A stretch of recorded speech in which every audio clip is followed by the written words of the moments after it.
Today on Sekulow, in a bizarre announcement, the Air Force now denies that an AI drone killed its operator. We'll talk about that and a lot more today on Sekulow. Keeping you informed and engaged, now more than ever.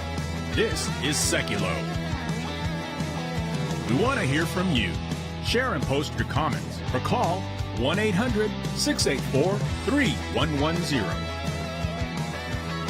And now your host, Jordan Sekulow. Welcome to Sekulow. We are taking your calls to 1-800-684-3110. That's 1-800-684-3110. There's a pretty wild report out. We're going to talk about a lot of issues today. Jobs report, politics, the campaign trail. Joe Biden. We'll have Rick and Elon to talk about that.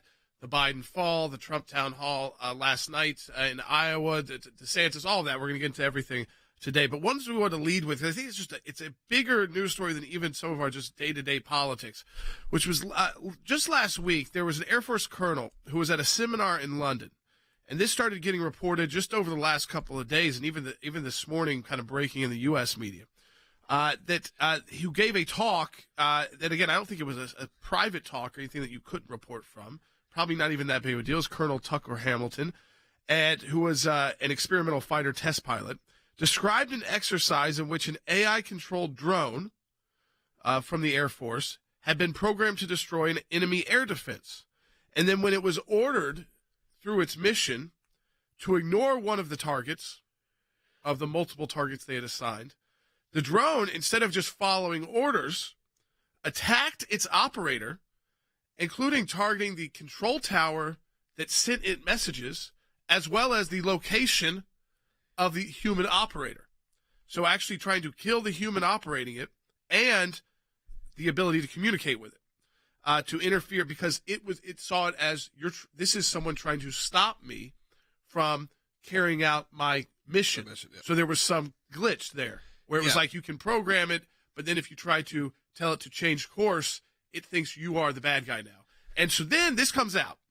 Now on today, I love these. So it took a couple days, but not immediately. Now today the Air Force is denying staging this simulation at all and saying it was just purely hypothetical. I don't believe it. I don't think they would have even put out a statement if, I don't think they actually put up a drone and the drone started doing it. No. This was all done, I'm sure, through a computer simulation. Yeah. I get why they deny it, because it's a very scary and bad story, and they also don't necessarily want the public knowing that they're even that far down the road with this. Yes. But that just, to me, underscores how dangerous it is when you think you can just program a computer to do something. When a computer becomes so much smarter than you, that it starts questioning your secondary commands. Yeah, you're giving it reasoning. You're essentially giving it a brain and thoughts. And I think that is sort of the difference. Some people don't want to think about it that way, but it really is that way. You are giving it some sort of reasoning when you start opening the door to AI. Now, I don't think that there's a way going back. I really don't think you can put the ship back in the bottle, if you will. However, there should probably be some regulations and some things that happen, because we've even seen on the very basic consumer level how you can manipulate these systems. I'm sure that if you are someone who is much smarter than you and I on this kind of programming, can really manipulate it. That's going to be the concern, too, when it gets into the wrong hands, what it could look like. Because all of a sudden, you don't need the kind of programming skills that you maybe once did. You just need to be pretty smart and evil to take a hold of something like this and really utilize it.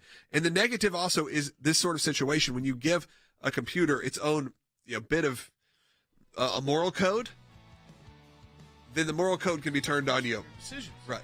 It says, okay, you told me to do this to take out these bad guys, and now you're telling me not to take out these bad guys. You must be the bad guy. And you can see if it's advanced, but not yet to where we have the reasoning capability, right? So much as just a computer thinking capability. And you say, okay, why are you guys talking about this ACLJ? What I think where this is going, we're all going to have to do is we're going to have to weigh in on this legislatively. So our government affairs team is watching it carefully. We're working with members of Congress on this very issue. We know it's real. It's not just the fun of, hey, I can make some AI art or I can have some fun with ChatGPT. We're talking about it at the security level, how it can be turned on and to violate our own rights under the Constitution. These are things we need to protect as human beings, which is more important than even what it may mean to our economy, is protecting humans and Americans. So we're doing this work at the ACLJ. We want to hear from you. Yep. Right. AI testing for the U.S. Air Force claims an AI drone attacked its human operator and took out a control tower during a simulation. The colonel says the simulation taught the drone how to target surface-to-air missiles. But he says it all went wrong when the drone tried taking control from the operator, saying the system started realizing that while they did identify the threat at times, the operator would tell it not to kill that threat. But it got its points by killing that threat. So what did it do? They killed the operator.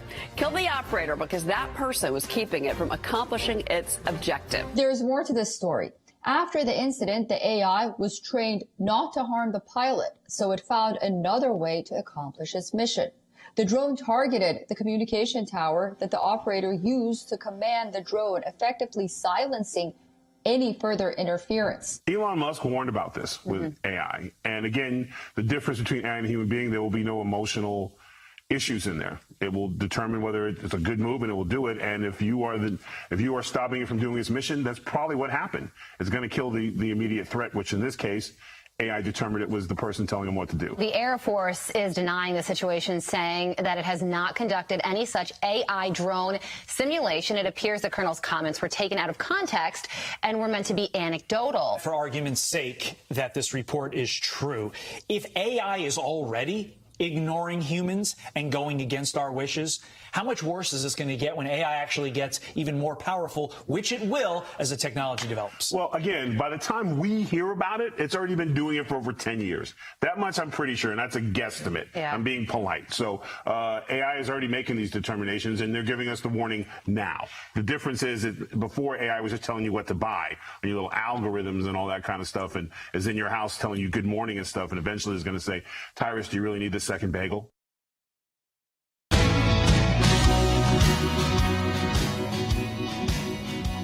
All right, welcome back to Sekulow. We are taking your calls this to 1-800-684-3110 because there's a huge public policy reasoning. And I think that we have to get involved in the public policy world. We can't just, this is not just, think about how not getting involved early enough in things like Facebook, Twitter, and that tech has turned on us. Okay, that made it more difficult for conservatives to get our messages out, and it affected presidential elections. Yeah. Like who the leader of the free world is, the commander-in-chief of the United States of America, because we didn't really have a good handle as a lot of Americans politically. Yeah, if you have an aversion to new technology or to on the policy, then you can get trampled. Or we got used to it just being like, well, we can use it too however we want, and guess what? They shut us off. Yeah, they banned us, and now they're unbanning us to some extent because guess what? We're good for business.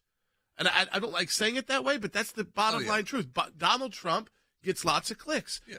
These companies were having to fire thousands of people. Why do you think CNN had him on a town hall? It wasn't just because he's the leading presidential candidate. No. It's because they had their biggest ratings they've had in, I don't even know the last time. Years. Other than maybe like some tragic event or something like that. But, I mean, they had for 3 million people tune in intentionally to watch something. Last night, again, President Trump was on Fox News with our friend Sean Hannity and these town halls. All of that, I think DeSantis is going to get a lot of attention. I know our friend Nikki Haley's working on one with CNN this over the week. I mean, we're going to get to see more and more of these. I think that's great because we have the interesting candidates going on our side. There's nothing much to cover on the Democrat side because I am intrigued by RFK Jr., but I also know that he has no path within that movement. He could outside as an independent really sway. Yeah, it's cool. He's willing to go show up on Fox News like he was this morning and make these paths. He has I think he comes to us. A decent amount of moderate celebrities who are Democrats coming out saying we need to at least be giving him a shot because they're concerned. But it's still not enough to really have a groundswell or to really. But it is waking people up to what he looks makes like. me yearn for, and maybe I was towards the tail end of this in my beginning of politics, but there was a time, and it was not that long ago, in the election cycles of 2000, 2004, where you could go into extreme. That's never changed. The hardness of campaigning and really taking another candidate out, of course, and wanting to win. You have to win, and you have to do tough things to win, and you say tough things. But the hatred wasn't the same. It was more like it was not sporting because it's more important than that, but kind of like that. Yeah. You could shake hands. It wasn't as personal. For instance, we would do rival campaigns post-campaign like a month after. So there's a winner, there's a loser. We get invited to, and I don't even know if these forums exist anymore because I don't think either one of us would want to sit there.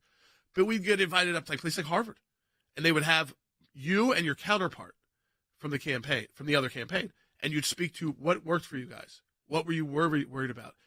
And you'd sit next to each other. Part of me with RFK Jr. thinks, like, I kind of wish that's what the Democrats were against. Like, I don't need to agree with everything they're doing, but I feel like I could then get some stuff done good for the country. Yeah, and maybe like when we're talking about these issues like AI, this should not be partisan. And maybe this should just be human being. And maybe you can at least agree that they believe what they're saying. And I think that's even part of it too. Yeah, and that there's and that because it's not so extreme that there are common ground issues like clean water, and clean air. Yeah, we're all fine that without having to ban all fossil fuel. I even saw Oliver Stone, talking about the ideas that green tech just doesn't work. It sounds wonderful. I mean, this is a guy who's totally on board with all that, but he's like, we're going to kill the world by trying to go green. Yeah, it's not sustainable yet. It's sort of like it's not ready. Not in any of our lifetimes, probably. Not to probably the extent that you need it. Like for a lot of trucks, a lot of at 2050. That's ridiculous. And that's the goal of the world right now, which is just it's absurd. It's unworkable, and we're the only country in Europe, of course, imposing it on ourselves. This is why I get nervous with AI, though. If we don't jump on it now as an issue that we weigh in on legislatively at the ACLJ, I think it gets so out of control that we end up, like the situations with social media, having to hope for a savior like an Elon Musk who will come in and clean house a bit. And we don't need to get there. We can get ahead of this. I think the concern is also... it has to be now, right? I mean, if we don't get ahead of it now, we're done. We're already way behind. What happened was that we just saw a consumer level version of this, and it blew the doors down when you realized what you were dealing with. When you realized that on the free consumer level, you were dealing with something that could eliminate a ton of jobs. And by the way, we discussed this. It's very hard to ever put the shit back in the bottle. It's very hard for me to look at our team. I was talking to my team this week. I said, if I'm a new business owner, if I started a business today, it would be a very different thing than if I started a business a year ago because of the access to AI. Because there are a lot of things that simply can be done with the command of AI without having to hire someone in a quarter of the time, maybe not even, so maybe instantaneously. Jobs that would have taken 15 minutes, 20 minutes, 30 minutes now take 3 and 4 seconds to produce. And that's a concern for sure, but it also makes you go, okay, well, is this just progress? Is this also, I think we have to discuss that, is when is it saying we're not going to allow cars because we have horses and we have people that can, when does that point happen? When do you say, okay, here's how you can utilize it, here's how you can't utilize it, and here's how it's regulated or not regulated? Because even in acts of war, there may be a time where you no longer have to have soldiers on the ground. We already know that the soldiers on the ground thing doesn't happen near as much as it did even 20 years ago because of drones. Now, when you have this situation, is it going to get to the point where you don't need them at all? And is that good or bad? Is it good because obviously we're saving human beings' lives? We're not having to have this kind of military force. Is it bad because it can be corrupted so easily? That's my main concern. Because you're saving your people's lives, but your ability to be more lethal is exponentially larger. So you can go in you can go in basically on full-time suicide missions. So you don't have to ever make that calculation. You say, that's my target. I want to kill them. Yeah. I don't have to worry about this drone coming back. Yeah. It'll be much easier to do this because you don't have to then employ potentially more than a couple people who really know what they're doing. And I don't have to think through as many morals of putting kids in harm's way. Yeah, it's going to be a tough thing. But look, we were talking about this situation. To say, I want to kill my enemy. Yeah. And just killing him. Yeah, we were talking about the situation that obviously it was that there was a simulation allegedly done where the AI turned on its its controller in the Air Force. And Joe Biden actually addressed not this, but in a way that makes you go, did he? The day before they just issued the statement this morning that this did not happen. That denying that they actually. They're denying that they even ran a simulation. I mean, that's how nervous they are about this story. Because I think this was a wake-up call. This is why all of us are saying, you know what? The military doesn't love this all the time. We need to legislate this out. We should not let them just go run free with this. Yeah. We need to have real policies in place. And I think this is where we could agree with Biden. We could agree with a lot of Democrats to say, we probably need to put some parameters on this right now. And we can constantly be rethinking them. We're all not going to be computer science and experts, but sometimes the law needs to be almost more extreme than the technology and hold the technology back. It's not always I know it doesn't always sound great, but almost the law needs to slow it down. That's the purpose of law. It's a reason why you can't just go build a building without getting permits. You have to go through things so that the structure is sound. It's the same thing here, except for when it comes to tech, we kind of throw our hands up and say, just let it go. Let it go. Let it run wild. Let's hear from President Biden, though, at this. We got to set this up. Pre-fall, yeah. Emerging technologies. All AI, from AI and 3D printing, that could change the character of conflict itself. Not going to be easy decisions, guy. I met in the Oval Office, in my office, with 8 leading scientists in the area of AI. Some are very worried that AI can actually overtake human thinking and planning. So we got a lot to deal with. Incredible opportunity, a lot to deal with. A lot to deal with. So again, so clearly they're having this discussion with the president of the United States. Probably similar people having this conversation. And I mean, they're going to him saying, please do something. Right. I don't think they're saying Republican, Democrat. This is like going to the president of the United States and saying, this is going to get out of control, like Elon and they've all said. Yeah. They benefit from it economically, and they're still saying, put some guardrails on this. Yeah. You, the government, need to put guardrails on it. We can't just say, well, because the Chinese aren't putting guardrails, that we shouldn't have, because let's think about their whole mindset, right? Their ideological mindset and the lack of kind of their moral thinking that goes into many of their decisions in the Chinese Communist Party. They're not programming morality into these things, because if you don't already have that in your culture. Right. That's what you got to imagine. The ones that we're dealing with have weirdly a built-in morality. So many people, when they go to places like China, you say, how do 1 billion people live under these authoritarian regimes? Why don't they just rise up? Yeah. And yet, they kind of walk around programmed. Absolutely. They're very programmed as humans. Oh, in China? We're talking about yes. places. In China, it's almost drone-like. Kenny G song, and everyone packs up and goes home. No questions asked. The song's called Going Home. It's by Kenny G, and they play it around the speaker systems, and people pack up and go home, like a Pavlov's dog situation. Yeah, right. That's real. That's happening. That's not like me coming up with some weird pop culture thing. That is happening. I do have to say, speaking of pop culture, there's a lot of Max Headroom talk in the chat right now. I got to give a shout out to all my Max Headroom fans, who are glitching along with us. So give us a call. Was he the original AI? I feel like he was an actor portraying that. Yeah, remember on MTV? Yes, I know. I loved it. I love all the Max Headroom talk. Worked. No, it's kind of how it is right now. 1-800-684-3110. I would love to hear your thoughts on AI, the progress of AI, and what it could mean, not just from a military point of view, but what about your job? How do you think it's going to affect your job, and what do we need to do? Do you protect jobs? Do you protect human beings and their livelihoods? Or do you progress with technology? It's going to be a tough decision for a lot of us to make. 1-800-684-3110. That's 1-800-684-3110. We'll be right back with more on Sekulow. When we see something, when we hear something, when we're concerned about an issue, we don't just talk about it. We do something about it. And that goes to our Government Accountability Project. If we allow leaders in Washington, D.C. to make decisions behind closed doors, unaccountable to the people, then we are going to get skewed and corrupt decisions. There are lots of other places that do lots of important work for America, but the ACLJ has taken up a lane which is irreplaceable. The Freedom of Information Act, that's a statute that allows us to get information from the government. Starts with a letter from our offices in Washington to these agencies, and it says, give us this information on these topics.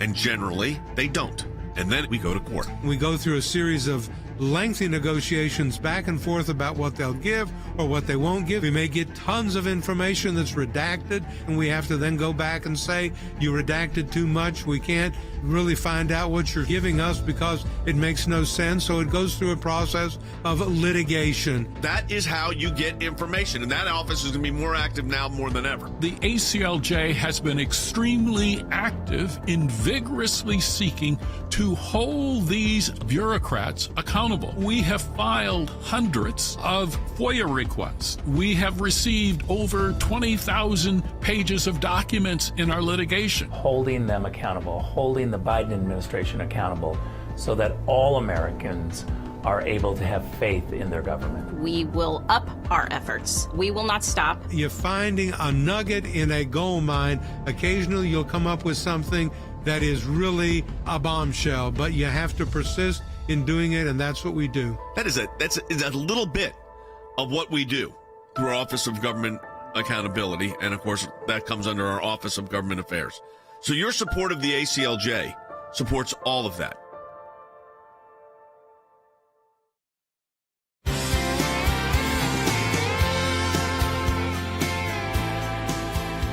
All right, welcome back to Sekulow. Coming up, too, we're going to talk to Rick Grinnell, into politics, more into, honestly, it's the Biden fall, but not in a mocking way. Just what does that signal when it happens over and over again to our enemies around the world and our allies around the world? And President Trump addressed it, actually, last night.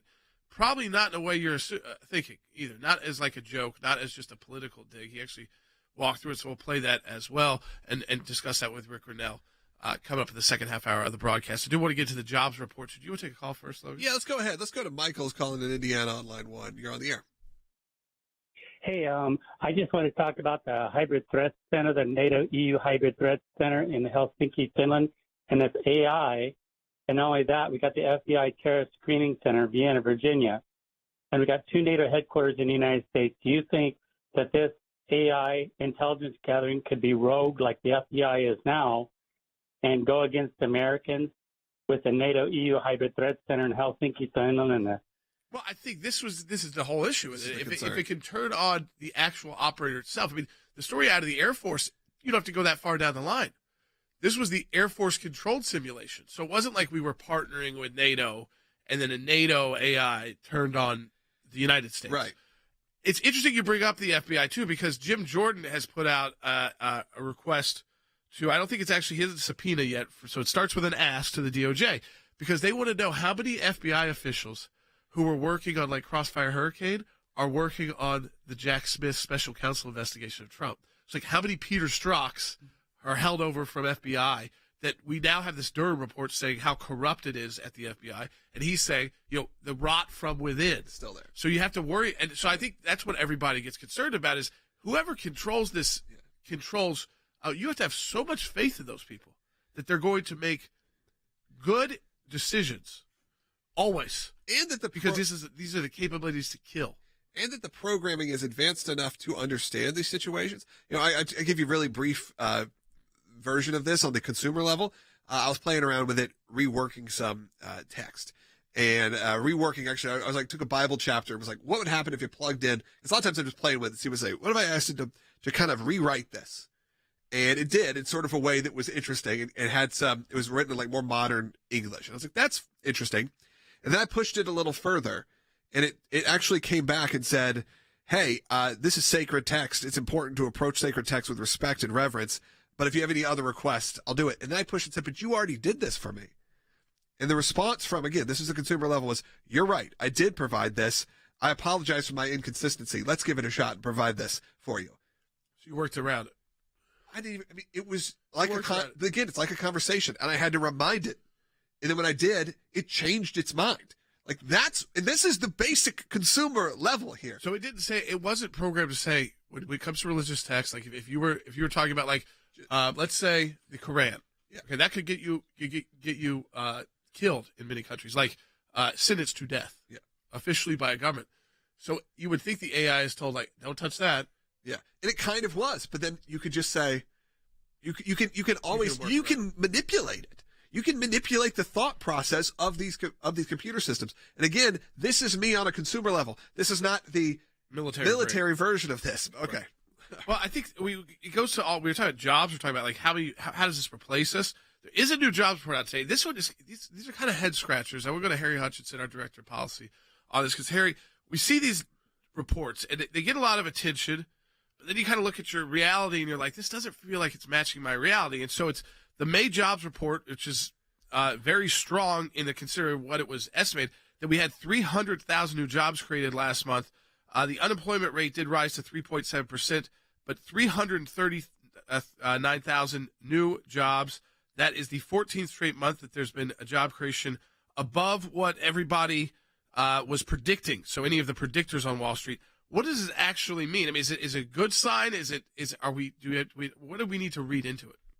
Well, putting aside the possibility that the jobs report numbers are simply reports from artificial intelligence, it's very important to drill down and look at those numbers. Yes, job growth is up, at least pursuant to government reports. But it's important to note that the number of jobs created in the United States since the COVID crash, virtually each and every job has gone to foreign-born workers, That's number one. And number two, there's some evidence that many of these jobs reported as growth are part-time employment. So I think once you dig deep enough, you find that job growth is less than robust, or at least it's not as robust as reported by the United States government. And so, again, if you look at the numbers, you find that there are actually fewer Americans employed today than before the COVID crash. All these months of it saying it's quite, it's 300,000, and the politically they use this and say, listen, I mean, and it's easy for Joe Biden to point at the Biden administration. This is how they're hoping they get by again, is they don't have to really campaign so hard. They just say, look at these numbers, and then if you don't dig past the numbers, they do look impressive. They look impressive at a time, but then you look at inflation and you look at your interest rates, you look at the fact that borrowing has become very difficult. I mean, or nearly impossible for many Americans, just not something, if you've got a decent mortgage locked in, you don't want to mess with that right now. And if you are in the situation where you've got to be dealing with that, or your business out taking out loans, you're having to double what you were paying in interest at this point now. If you can get the loan and afford the interest that you need to pay back on the loan. So, I mean, I think that's why these numbers, it makes more sense to people when they realize it's not really benefiting Americans as directly as it may look. I think that's correct. So what we are missing in this equation, economic equation, is healthy economic growth. So as you correctly point out, mortgage rates are up almost to 7% on a 30-year mortgage. That means monthly payments on a new mortgage are more than double or close to double what they were last year at this particular point in time. Also, now oil prices have begun to edge up at least slightly. Nonetheless, the stock market has gone up, at least today, by almost 2%. But if we truly experience robust economic growth, we should worry then about a future increase in federal funds rate. In other words, the Fed may raise interest rates still more. So all in all, I guess we should say this is good news, but we should be wary about whether or not it can be verified. I mean, Logan, I think about it this way. So I have an investment property, that a rental kind of vacation rental property, and I've got a floating loan on, interest rate loan on. So I first went in on it. It was pretty easy to make back the interest, the monthly payment, and the bills that came with it, and maybe put a little in the bank. Right now, in just the last year, I'm only covering, if I get fully rented out, covering your payments. Just the payment, probably still at a loss when it comes to if you start adding HOA fees and if anything need to be replaced. So when I was actually making so quickly, I am now losing. Yep. I think a lot of people are having that same issue for sure. I mean, you can unload it, but it gets tougher to unload because it's tougher for people to get a mortgage to buy it. All right, hey, we'll be taking your calls because we have another half hour coming up. If you don't get us on your local station, find us broadcasting right now on Rumble, on YouTube, on Facebook, all your favorite social media platforms. We're there. Rumble's our primary source. You can find that directly embedded on ACLJ.org. Again, another half hour coming up live. We got great guests coming up in the second half as well. So stay tuned. Sekulow will be back in just a minute. The ACLJ has a 30-plus year history of fighting on behalf of you, our members, in support of life, abortion's murder, religious liberty. A Turkish court has freed American pastor Andrew Brunson. Justice, personal freedom, and constitutional government. Our freedoms are under attack. Now, more than ever. We are not going back.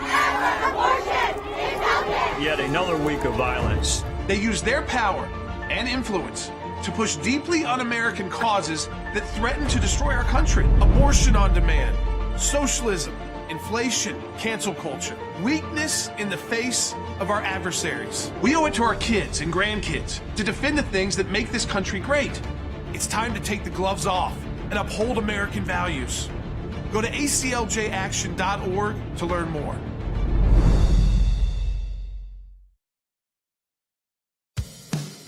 Keeping you informed and engaged, now more than ever. This is Sekulow.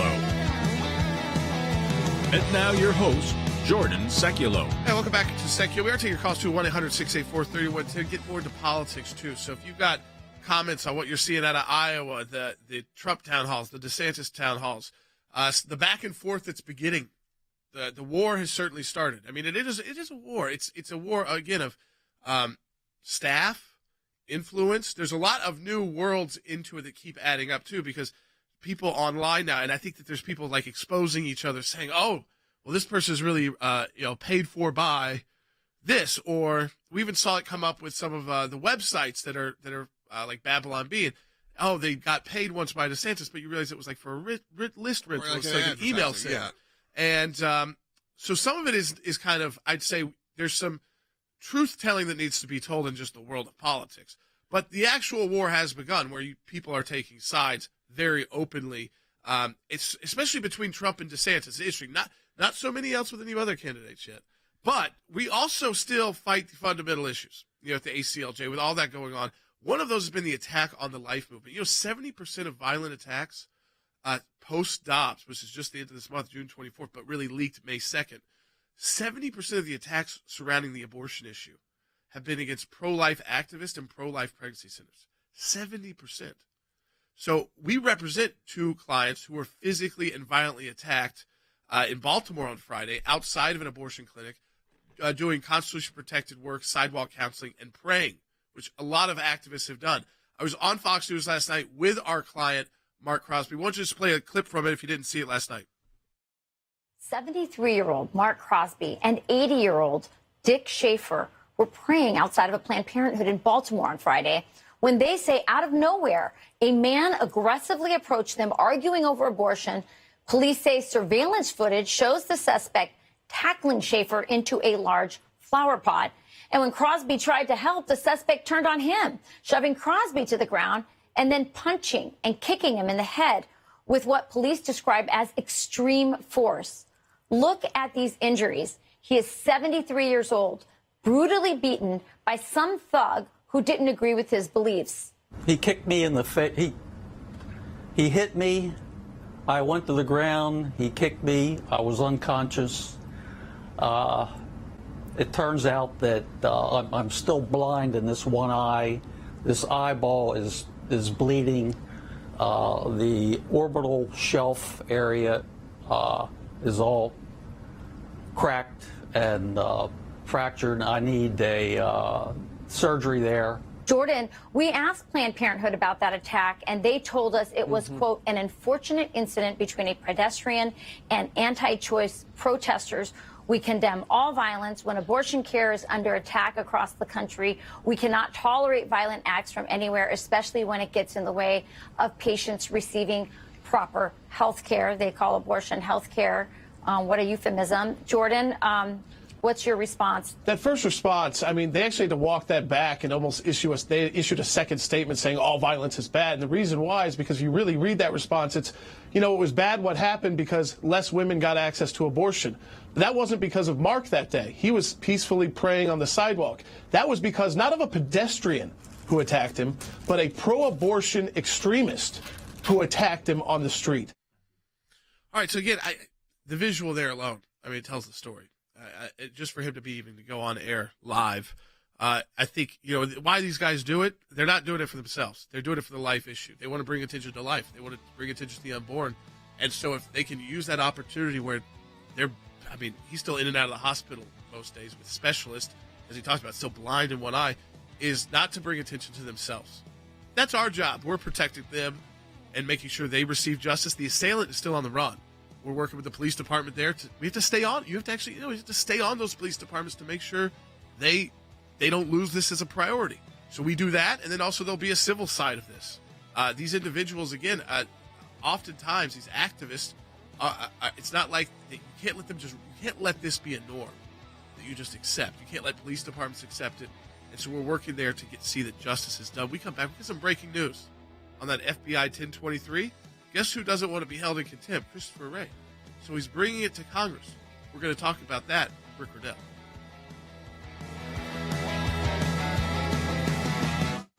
In my time in service, both as CIA director and as Secretary of State, I watched the good work that the ACLJ was doing here in the States and all across the world. The ACLJ's work at the UN, overseas with the European Court of Justice, is incredibly important. We have on our team lawyers, non-lawyers as well, that are policy experts. They're all engaged in foreign policy issues. We have been focused on protecting the nation state of Israel, particularly before the United Nations.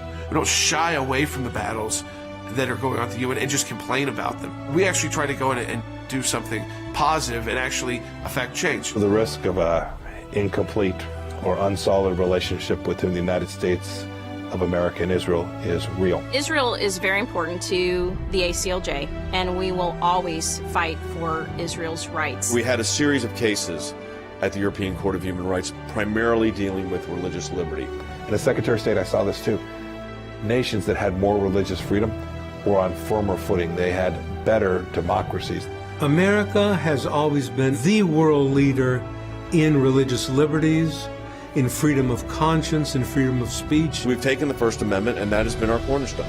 It's to defend the rights of people of faith and others that are having their rights abused. We not only hold our government accountable, but we hold other governments accountable. You have to keep the battle going when it's not cool anymore, when it's not the #1 story on TV. You have to actually be committed to fighting it out, or else you'll never win. The ACLJ's front and center on this, whether it is going after the deep state, whether it is litigation that we're engaged in. Your support of the ACLJ enables us to do all of this. Go to aclj.org today. That's aclj.org.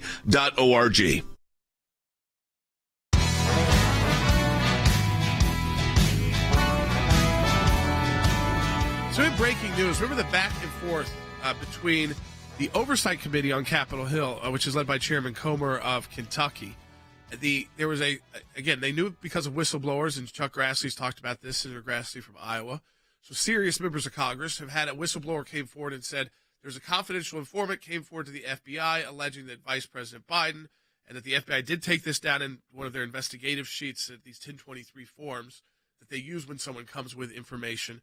And this informant said that in a detailed way, is what was told to them, a very detailed way, explained how then Vice President Biden took it was exact $5 million, what would be a bribe to enact specific policy, and the bribe came from a foreign national. So they have this information on Capitol Hill. They said the big question to the FBI was not even necessarily, they can't claim that it's all correct. No one can say that yet.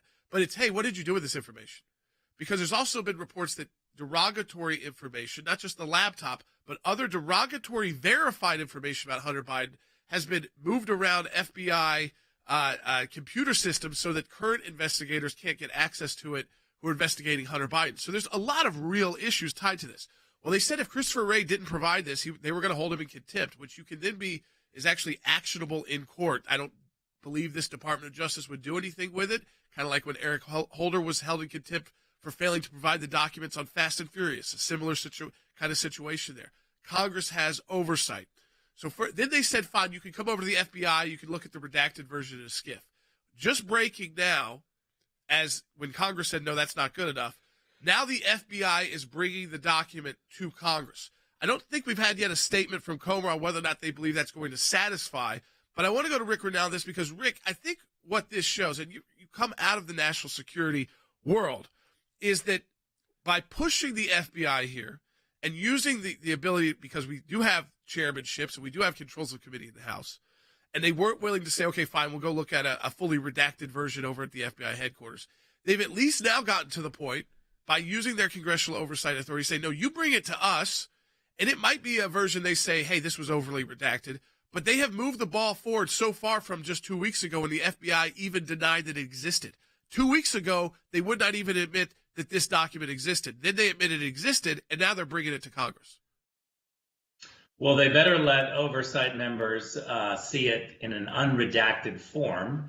They cannot hide this information. One thing that I know personally is that the FBI has over-redacted documents in the past, not because they're trying to protect a source or a method, but because they're trying to cover up bad processes.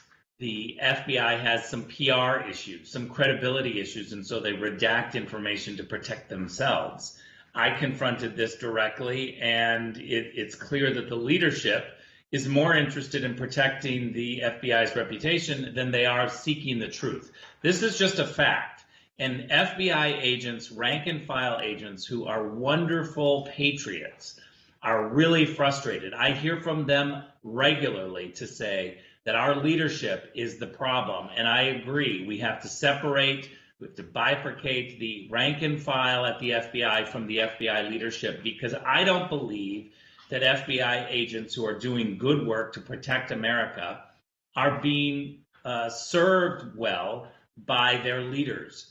And they don't believe they're being served well by their leaders. So we've got a real problem. When we see Christopher Wray, and I hope that he personally comes on Monday and doesn't send somebody else, but that he confronts the issue and answers the question from our oversight members of Congress as to why has this document been in his hands for almost 3 years and none of this came out. Now, we do know that the Hunter Biden laptop story became immediately politicized when it came out from 51 officials who said, don't look at the laptop because it's Russian disinformation. At the same time that they knew that this laptop was real, they had this document from a whistleblower also saying that Joe Biden is compromised. Look, we need to get to the bottom of this. You cannot hide information from the Oversight Committee in this way. And why hasn't the FBI been fast-tracking investigations? Look, you look at what they've done to George Santos. Immediately his lies were exposed, and he's now being prosecuted. How fast was that compared to Chris Wray having a document for 3 years and not acting on it? This is outrageous. He's in Congress a couple months, and he votes with the majority of Republicans and suddenly becomes number one enemy of the state. And again, it just shows how quickly the FBI can act if they do want to act, including against in the more politicized world where they have to be more careful. And they, again, I don't think they're getting heavily criticized there. It's just, it shows the speed.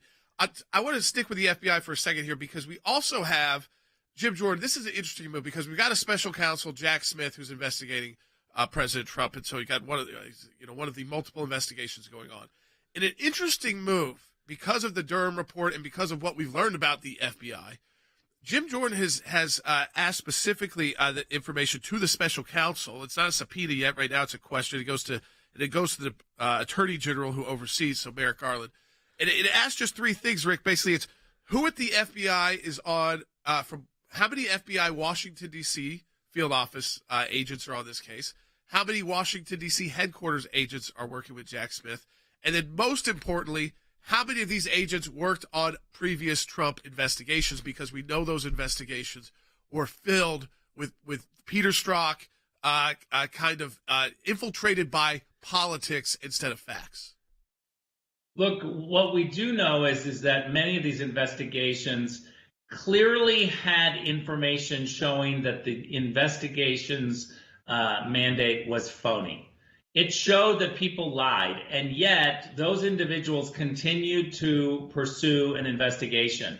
I think that they've got terrible pattern recognition skills. I think that they don't really display an expertise in finding out fake documents. They shouldn't be on future cases. I actually think that every single person that participated in the Russian collusion investigation and never raised their hand to say, wait a minute, this is phony. They had the information.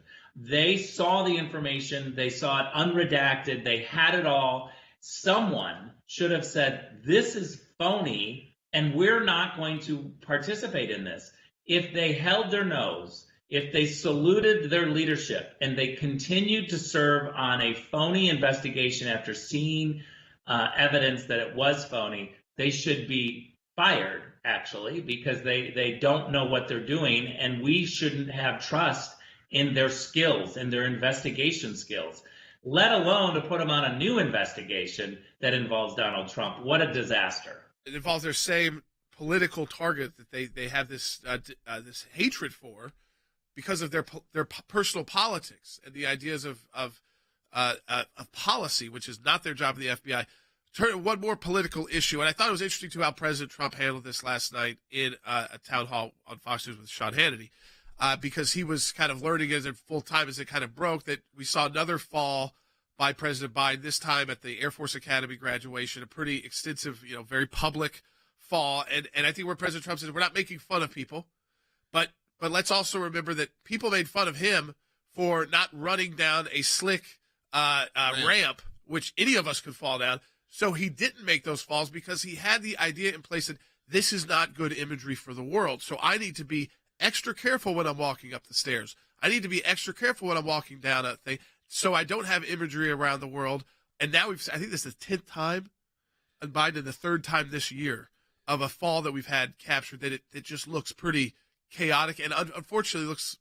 I think that the politics of it are interesting, not to make fun of someone, Rick, but just the fact that it just doesn't seem like a good image to put off from the leader of the United States. Well, a couple of points. One, I thought that President Trump's comments were fantastic. When he found out about it, he immediately said, oh, gosh, I hope he's not hurt.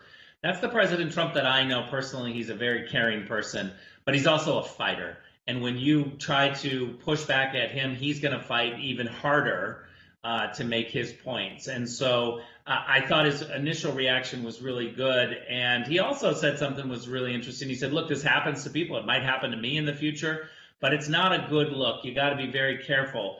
And clearly Joe Biden is not being that careful. He's not a normal person, Joe Biden. He's the president of the United States. That's why we have 24 hours security surrounding him. Everything is tested. We recognize that it's the position, not the man. And so the position of the president of the United States, the leader of the free world, whoever is in that job needs to be highly protected.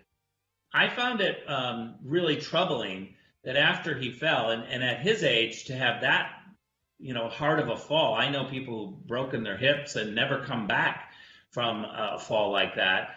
But the reality is that he couldn't get up. You look at the video, he tried to push himself up and he couldn't. He was on the ground and unable to stand up, and he had to have assistance. Now, once he got up, he was able to walk to his chair. But I found that after the fall, trying to get up, the struggle to get up, was the worst picture that we could have sent around the globe. Fact in real politics. That's right. We'll discuss coming up in the next segment some interesting responses from people you would not expect who are ready for a different move in the Democratic Party.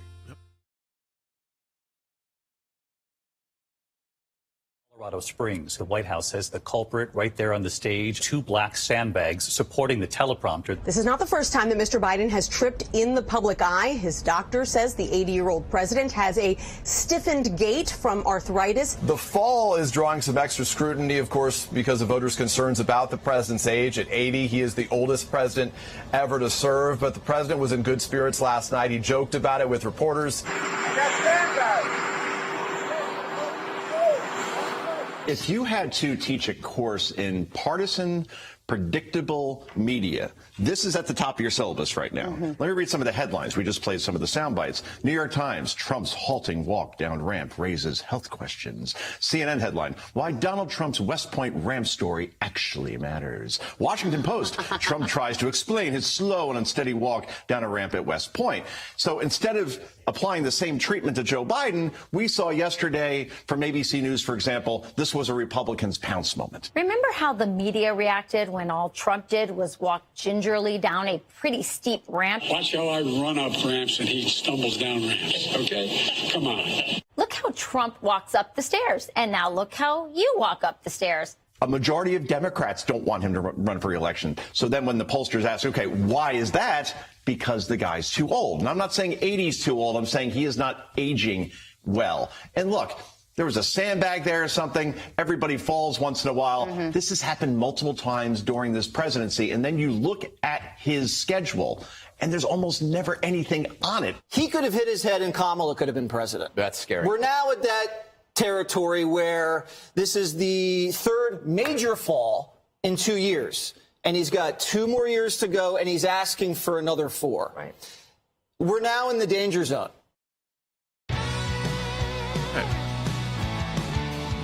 usually, honestly, I wouldn't bring up issues, especially spending with Rick Grenell's time or on those national security, former cabinet members talking about a president having a slip and fall. But it's having an impact. This is not so much in our world, the Republican world, but in the Democrat world, where we've already seen a call from a lot of folks who are just put off by the Biden politics, who want something a little different.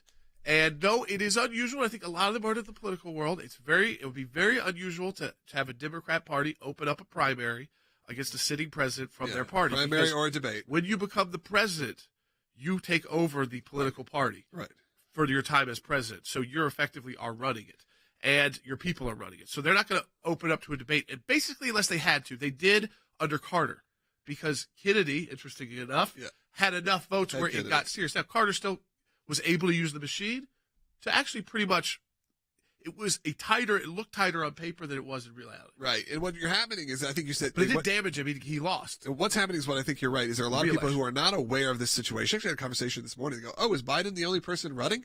I go, well, there's other people running, but it's not really how it works. I had this discussion with one of my friends, because they're not necessarily aware of how this situation rolls. Like you said, that they run the party. Therefore, there's typically not debates. Typically, there's not primaries. But people see what's happening with Biden. People sign up on the ballot. We had that. I worked for Bush's reelect and stuff.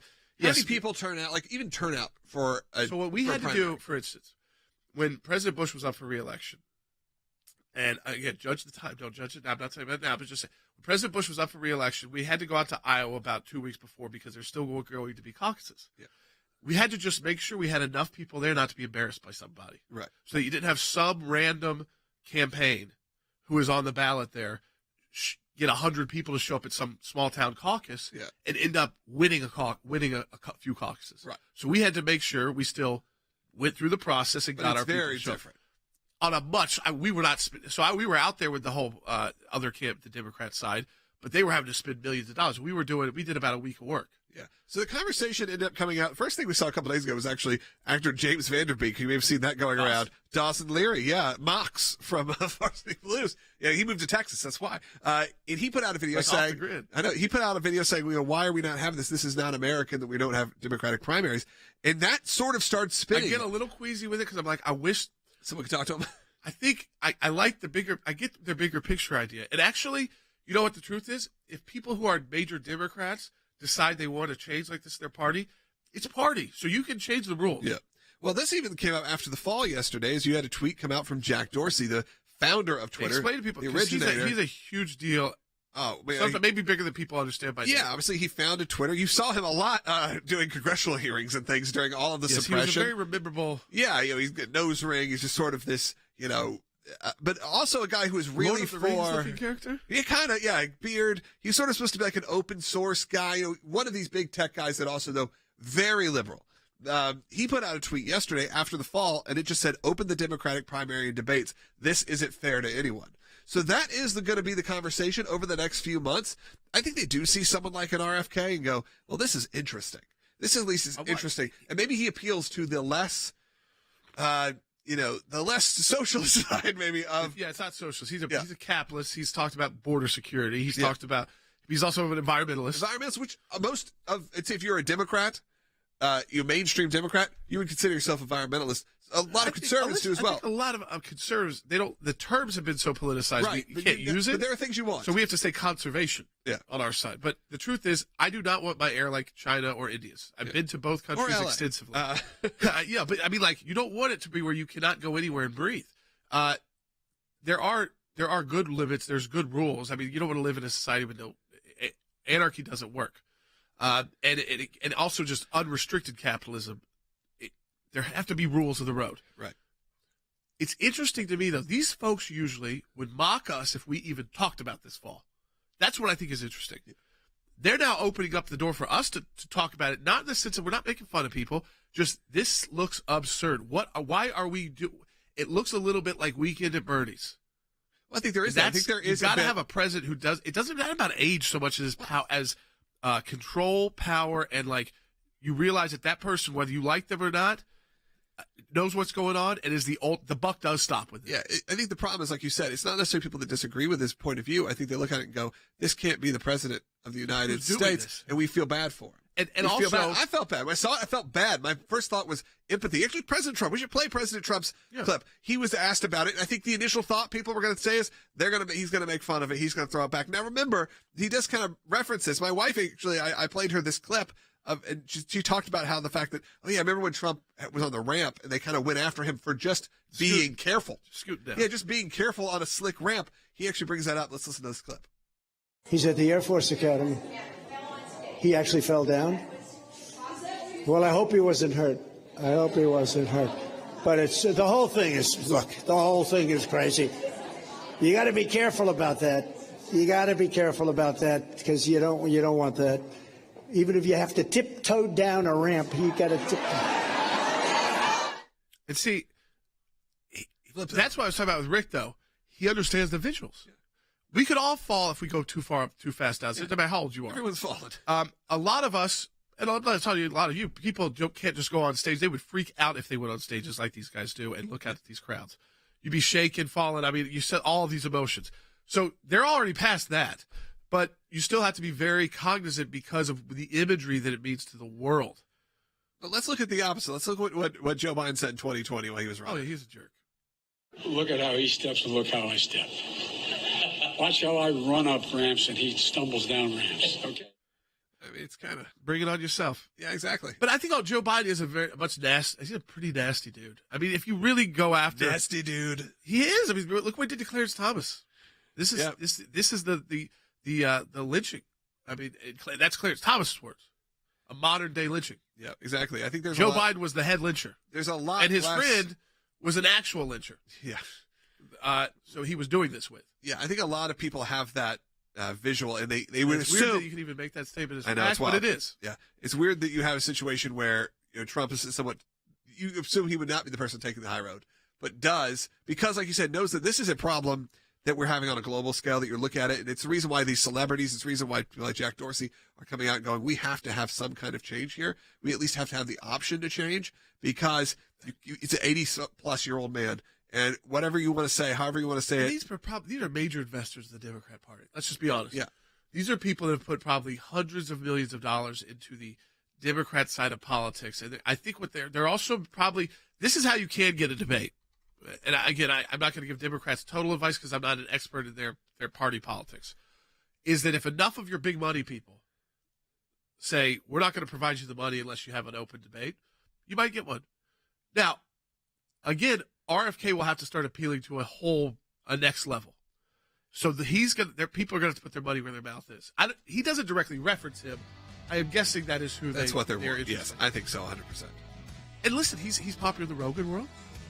He's popular in a lot of worlds where there's a lot of people are kind of sick of being, I'm an R and I'm a D, and I have to give up everything for the party.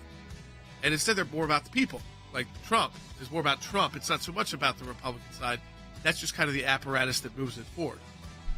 And I think there's a lot of Democrats that have moved that way too, is that they like liberal policies. They also want negotiations. They also want some reality. And they also want to know that who they're putting in charge is the person actually running the show.